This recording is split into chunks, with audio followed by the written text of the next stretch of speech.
listen, the devil ain't leaving. And in some situations, God is not going to kick him out of your life because you have the power to kick him out of your life. What do you say when you realize it's a counterfeit, but you don't want to really embrace that it's a counterfeit? So you put all of the pressure on God to move that person out of your life. What's some advice we can give women that's in that situation right now, but God hasn't moved him yet? It's your choice. God is not going to come down out of heaven. And if you know this thing isn't right, if you know, and I'm not talking to married women, because you're married, you're in commitment. So you've got to, like I said before, seek out and make sure this is it. But a boyfriend, somebody you're trying to date and get married, and you see all these flaws. You know, he's short-tempered. He looks like he would want to slap you. He's talking up in your face. All of those things. And you're threatened by him. And you're still wondering. No, you don't wonder. You know that when you go further, and guess what? It's going to get worse. It's going to get worse. It's time to step away while you can. Because the more involved you get, the worse it's going to get. The more involved, the more tied, the more bondage. Yes, yes. And counterfeit can look really good. Oh, yeah. You know, we have a lot of counterfeit. You know, and some of these ladies, I'm not, what do you call it? Name brand. Yeah. I'm not name brand conscious. I really just want to look good. Me too. And what I have. And I can make it look good. Yeah. But I do not have to go out and get the most expensive thing just so I can walk around with it so somebody can see. Who am I pleasing? I'm not here to please anybody but God. Absolutely. And if I feel that I look good with what I have, and they have these things out there that you go to Macy's or Dillard's and they have them for $350, and then you get up and you go on the street corner and you see somebody selling a bag, you can barely tell which one is different. And you know, counterfeit. Counterfeit. We live in a counterfeit society. Yes, we do. We absolutely do. And it's time that we recognize it. Oh, wow. We live in a society that looks good, things sounds good, but they are not the real thing. Because if it's not of God, guess what? It's of the devil and it's counterfeit. And it has denied the power. It has no power. No power. That is counterfeit power. Manipulation, control, pride. These are counterfeit powers that the enemy uses to lessen your self-esteem, to lower your value systems, to cause you to be wishy-washy with your standards. These are counterfeit powers. Yes, they are. And earlier I said I wasn't talking to married women, but I know there are some women out there that are married, that are in abusive relationships. I'm not telling you to stay in that abusive situation. What I'm saying is to seek help. And if that doesn't work, you're not going to stay there just because he's the pastor or the pastor's son. Or Absolutely.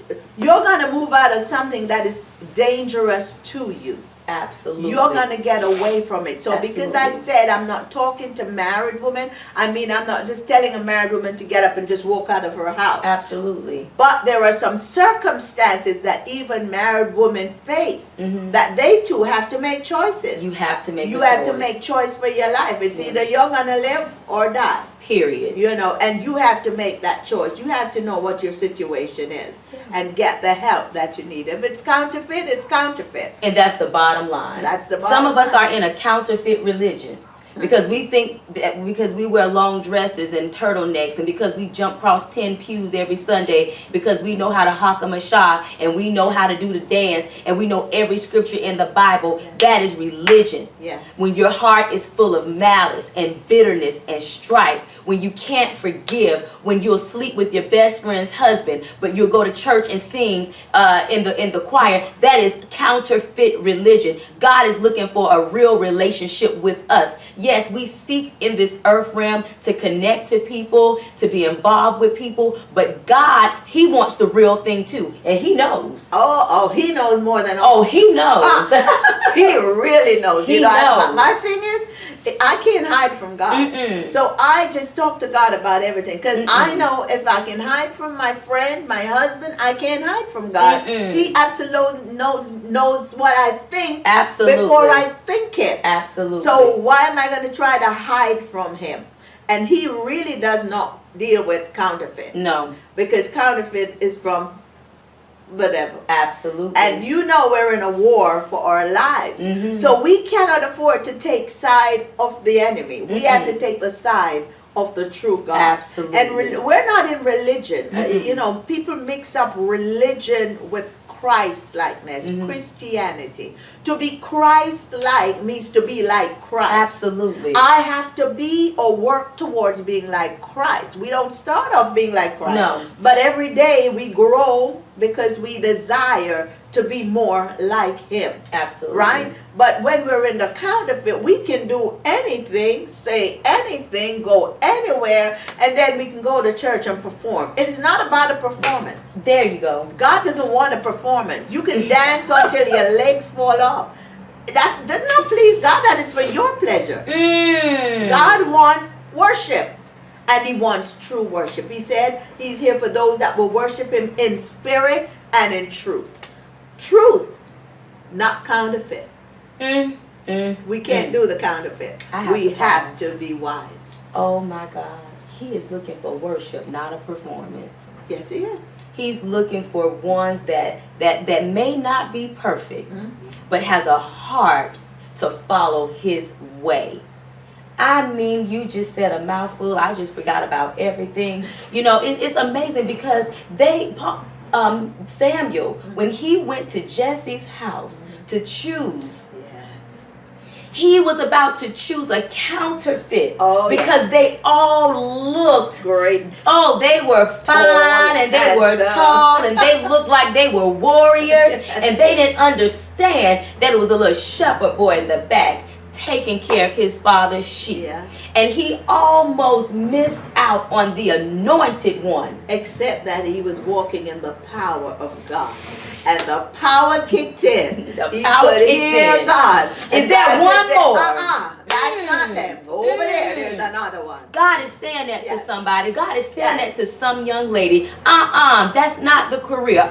They're going to use you. They're going to exploit you. They're going to pull from you and they're not going to pour up. He's saying, and you are continuing to be upset. You're continuing to call these people over and over again. That may not be the position for you because God has an anointed position that you're going to pour out, but that position is going to pour back into you and you're not going to run on empty. God is telling someone, no, that's not the friend. That's not the one you tell your business to because she talks about everybody's business. She downplays everybody's business. That's not the one. And you feel it in your gut when you go to talk. This is a confirmation for you today. That's not the one. But God will anoint a friend that will stick closer than a brother. He will anoint someone that may not be the man. You might already have the ring, honey.